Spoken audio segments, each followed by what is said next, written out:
I, 32F, never thought I'd be sharing this story, but I need some outside perspective. My relationship with my dad, Tom, 58M, has always been complicated, but recent events have left me questioning everything. To understand the current situation, I need to go back to the beginning.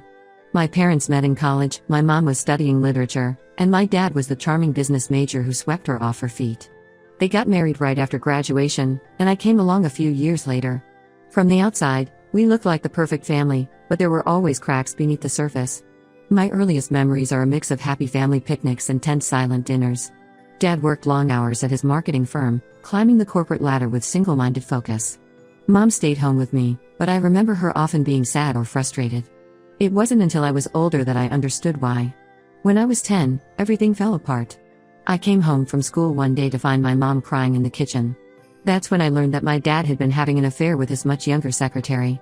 The divorce was messy and painful. My mom was devastated, but she fought hard to make sure I had a stable home life. Dad moved out, but he made an effort to stay involved in my life. We had weekly dinner dates where he'd ask about school and my friends. He came to my soccer games and piano recitals. On the surface, it seemed like he was trying to be a good dad. But looking back, I realize how self-centered he often was.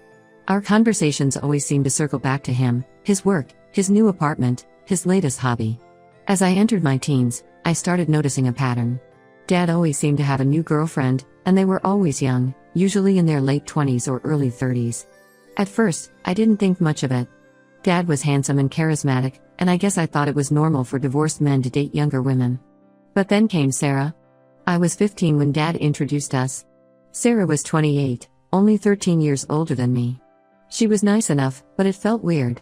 She tried to bond with me over pop music and teen movies, but it just made me uncomfortable. I remember feeling relieved when they broke up after a few months. Throughout high school, there was a parade of young women in Dad's life. Some tried to befriend me, others ignored me. I started dreading our dinner dates, never knowing who might show up or how I was supposed to act around them. When I was 18 and heading off to college, Dad started dating Candace, 25F at the time. She was different from the others, more assertive, more interested in being part of Dad's life. And unlike the others, she stuck around. College was a relief in many ways. I was able to build my own life, make my own friends, without the constant presence of Dad and his girlfriends. But holidays and breaks were always tense. Candace had moved in with Dad, and suddenly my childhood home felt foreign to me. I remember one Thanksgiving break when I was 20. I came home to find that my room had been turned into a home gym. All my things, posters, books, childhood mementos, had been boxed up and moved to the attic. When I confronted Dad about it, he seemed genuinely confused about why I was upset. "But you're at college now," he said. "You don't need the room anymore." That was the first time I really saw how Dad's relationship with Candace was changing things. My presence in his life seemed to be shrinking, replaced by her wants and needs. After college, I moved back home temporarily while job hunting. That's when the real issues with Candace started. She treated me like an unwelcome guest, making comments about how long I was staying and how I needed to grow up and get my own place. Dad, to my shock and hurt, often agreed with her. One night, I overheard them talking about me. Candace was complaining about how I was cramping their style, saying they couldn't be themselves with me around. Dad's response broke my heart. "I know, babe," he said. "We'll figure out how to get her moved out soon." I confronted them the next day, and Dad tried to backpedal, saying I had misunderstood. But the damage was done. I moved out within a week, hurt and feeling betrayed. For the next few years, my relationship with Dad became increasingly strained. We'd see each other occasionally, but it was always with Candace hovering nearby. She'd make subtle digs about my appearance or my job, and Dad would just laugh it off or tell me to lighten up. I tried to talk to Dad about it several times, but he always dismissed my concerns. "That's just how Candace is," he'd say. "She doesn't mean anything by it." But it did mean something to me. It meant that my feelings didn't matter to him as much as keeping Candace happy. Things came to a head last month at my cousin's wedding. I brought my boyfriend, Jake, 34M, and we were having a good time until Candace had too much to drink. She started loudly comparing herself to the other women at the wedding, including me. She bragged about how she could still fit into her high school jeans and how some people, looking pointedly at me, let themselves go. I was furious, but I didn't want to cause a scene at the wedding. I pulled Dad aside and told him Candace's behavior was unacceptable. To my surprise, he defended her, saying she was just joking and I needed to lighten up. That's when I lost it. I told him I was done with both of them and their toxic behavior. Since then, Dad has been calling and texting nonstop, saying I'm overreacting and that family is more important than anything. But I don't feel like I'm part of his family anymore. Candace is his family now? I'm torn. Part of me wants to cut ties completely, but another part of me remembers the dad who used to take me fishing and help me with my homework. The dad who taught me to ride a bike and who cried at my high school graduation. I know that version of him still exists somewhere, but I don't know how to reach him anymore. Jake thinks I should give Dad one more chance, but set clear boundaries. My mom, when I talked to her about it, said she wasn't surprised. She told me that Dad had always been self-centered, always more concerned with his own happiness than anyone else's. I'm at a loss. I don't want to lose my dad, but I also don't want to keep subjecting myself to Candace's behavior and Dad's indifference to how it affects me. Am I overreacting? Should I try to mend things? Or is it time to accept that our relationship has changed for good? Update: when it's been a wild few months since my last post, and I want to thank everyone for their support and advice. Your comments gave me a lot to think about and helped me gain some much-needed perspective on the situation with my dad and Candace. After my last post, I decided to take a step back from both of them. I blocked their numbers and focused on my own life. Jake was incredibly supportive during this time, helping me work through my feelings and reminding me that I deserved better treatment. We spent a lot of evenings talking through my childhood memories, trying to untangle the good from the bad. About a month into my self-imposed silence, I received an unexpected call from my mom. She had heard about what happened at the wedding from my cousin and wanted to check in on me. We hadn't been super close since the divorce. I think I always reminded her a bit too much of Dad, but she invited me over for dinner. That dinner was eye-opening, to say the least. Over her famous lasagna, my childhood favorite, my mom opened up about her marriage to Dad in a way she never had before. She told me things I'd never known, how Dad had always had a wandering eye, even when they were first dating. How he'd make subtle comments about her appearance that chipped away at her self-esteem over the years. She shared a story from when I was about 5. Apparently, Dad had missed my kindergarten graduation because he was on a business trip with a coworker. Mom found out later that the trip was more pleasure than business. When she confronted him about it, he turned it around on her, accusing her of being paranoid and unsupportive of his career. Listening to my mom, I started to see patterns in Dad's behavior that I'd been blind to before. The way he always had to be the center of attention. How he'd charm people initially but then lose interest once he felt he had them under his spell. It was a pattern he'd repeated with his girlfriends, and, I realized with a pang, with me as well. I left that dinner with a mix of emotions. On one hand, I felt validated in my feelings. On the other, I felt a deep sadness for the years of manipulation I'd been blind to, and for the pain my mom had endured. A week after the dinner with my mom, my dad showed up at my apartment unannounced. Jake was there, and I'm glad he was because I'm not sure I could have handled it alone. Dad looked old. Tired. He said he'd been doing a lot of thinking since the wedding. He admitted that his relationship with Candace was toxic, not just for me but for him too. He said they'd been fighting a lot, especially since I cut contact. He apologized for everything, for letting Candace treat me badly, for not standing up for me, for making me feel like I wasn't important. He even apologized for things I hadn't even realized had hurt me, like missing my college graduation because Candace had planned a trip that weekend. I didn't know what to say. Part of me wanted to forgive him on the spot, to fall into his arms like I did when I was a little girl and he'd come home from a business trip. But a bigger part remembered all the hurt and betrayal. I told him I needed time to think. It's been 2 weeks since that conversation, and I'm still processing everything. Jake thinks I should give Dad a chance, but set clear boundaries. He pointed out that Dad making the effort to come apologize in person was a big step.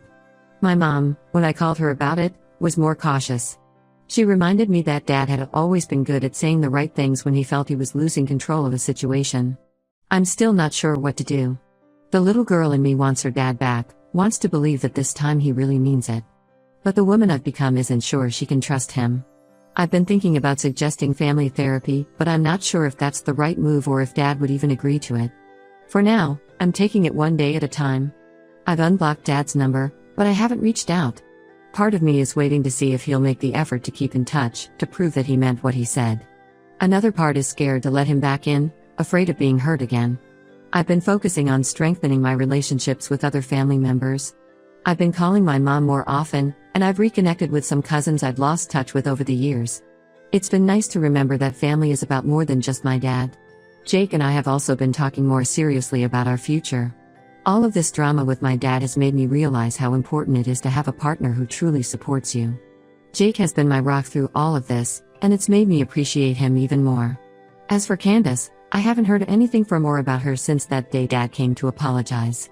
Part of me wonders if they're still together, but a bigger part of me is trying to focus on my own healing rather than worrying about their relationship. I'll keep you all updated as things develop. Again, thank you for your support. It means more than you know. Update 2. It's hard to believe it's been half a year since my last update. So much has happened, I hardly know where to start.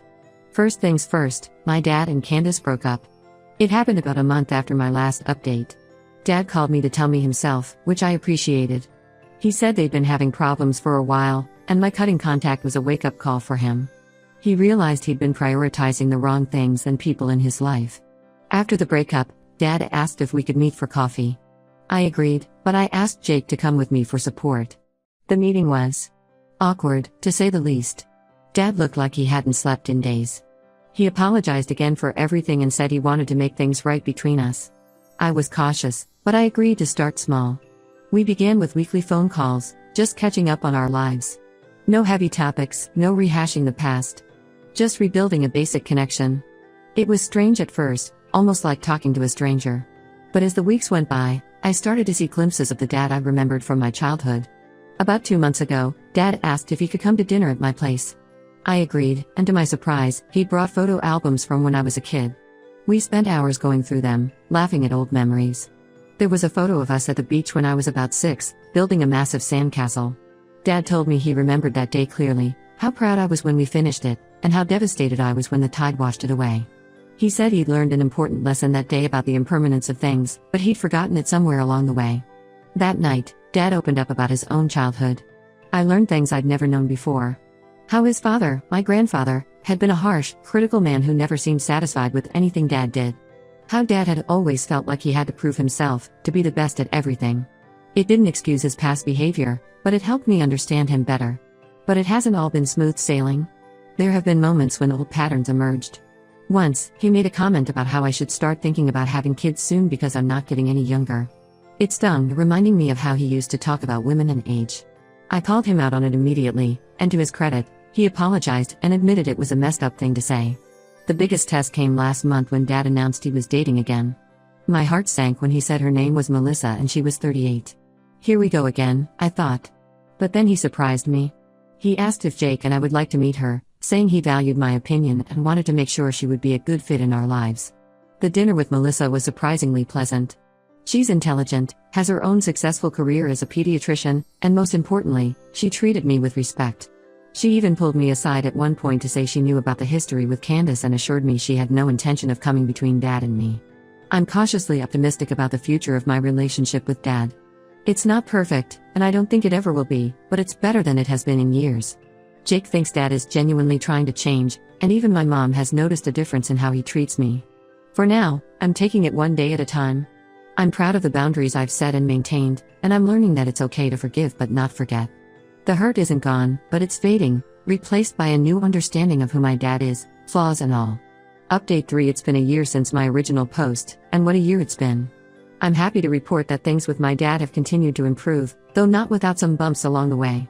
The biggest news is that Dad and Melissa got engaged last month. When he told me, I had mixed feelings. Part of me was happy for him, but another part was worried we'd fall back into old patterns. But Dad surprised me again. He asked me to help plan the engagement party, saying he wanted it to be a family affair. Working on the party together gave us a chance to talk more openly about the past. One night, over takeout and seating charts, Dad opened up about his marriage to my mom. He admitted to his mistakes, acknowledging how his actions had hurt both her and me. He talked about how he always felt inadequate, always chasing the next thing that he thought would make him happy. It was the most honest conversation we'd ever had. The engagement party itself was a small affair, just close family and friends. Seeing Dad with Melissa, I realized how different this relationship was from his past ones. They genuinely seemed to bring out the best in each other. Melissa made a point of including me in everything, even asking my opinion on wedding details. But the real test came when Candace showed up uninvited. She'd heard about the engagement through mutual friends and decided to crash the party. I saw her walk in and felt my stomach clench. But before I could react, Dad was there. He firmly but politely asked her to leave, saying this was a family event and she wasn't welcome. Seeing him stand up to her, prioritizing our family over her dramatics, meant more to me than I can express. After Candace left, Dad found me and apologized for the scene. We ended up sitting outside, talking for hours about everything: our relationship, his past mistakes, my fears for the future. For the first time, I felt like we were truly connecting as adults. These days, we have a standing Sunday brunch date, just the two of us. Sometimes we talk about serious things, sometimes we just joke around. Last week, Dad surprised me by bringing some old home movies he'd found in the attic. We spent the afternoon watching them, laughing at my terrible dance recitals and his questionable 90s fashion choices. It was a bittersweet reminder of the good times we'd had and how close we'd once been. Jake and I are talking about getting married ourselves, and Dad has been surprisingly supportive. He even offered to help Jake pick out a ring, saying he'd made enough mistakes in relationships to know what not to do. It's strange, but in a good way, to see Dad taking an interest in my relationship without trying to control it. Looking back on the past year, I'm amazed at how far we've come. The hurt isn't completely gone, and I don't think it ever will be. There are still moments when I catch myself waiting for the other shoe to drop, wondering if this is all too good to be true.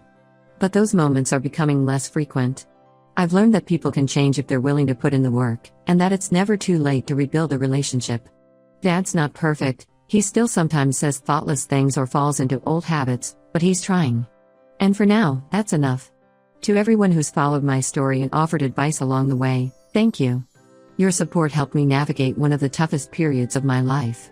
If there's one thing I've learned, it's that family isn't just about blood, it's about the people who show up for you, who put in the effort to understand and support you. Sometimes that's the family you're born into, sometimes it's the family you choose, and sometimes, if you're lucky, it's both. I don't know what the future holds for me and Dad. I'm sure there will be more challenges ahead. But for now, I'm grateful for the progress we've made and hopeful for what's to come. Reader comments. Comment 1, wow, what a journey. I'm so happy things worked out for you and your dad. It's rare to see people actually change, but it sounds like your dad really put in the effort. Wishing you all the best. Comment 2, I've been following your story from the beginning, and I'm amazed at how mature you've been through all of this. You set boundaries, stood your ground, but also gave your dad a chance to make things right. That's not easy to do. Congrats on rebuilding your relationship. Comment 3, I'm sorry, but am I the only one who thinks that Dad got off too easy? He treated Op terribly for years, and now everything's forgiven because he's dating someone age appropriate? I hope Op stays cautious. Comment 4, this gives me hope for my own relationship with my dad. We've been estranged for years, but maybe it's time to reach out. Thank you for sharing your story. Comment 5, I'm glad things are better, but please don't forget how he treated you before. People can change, but it takes time and consistent effort. Keep those boundaries strong.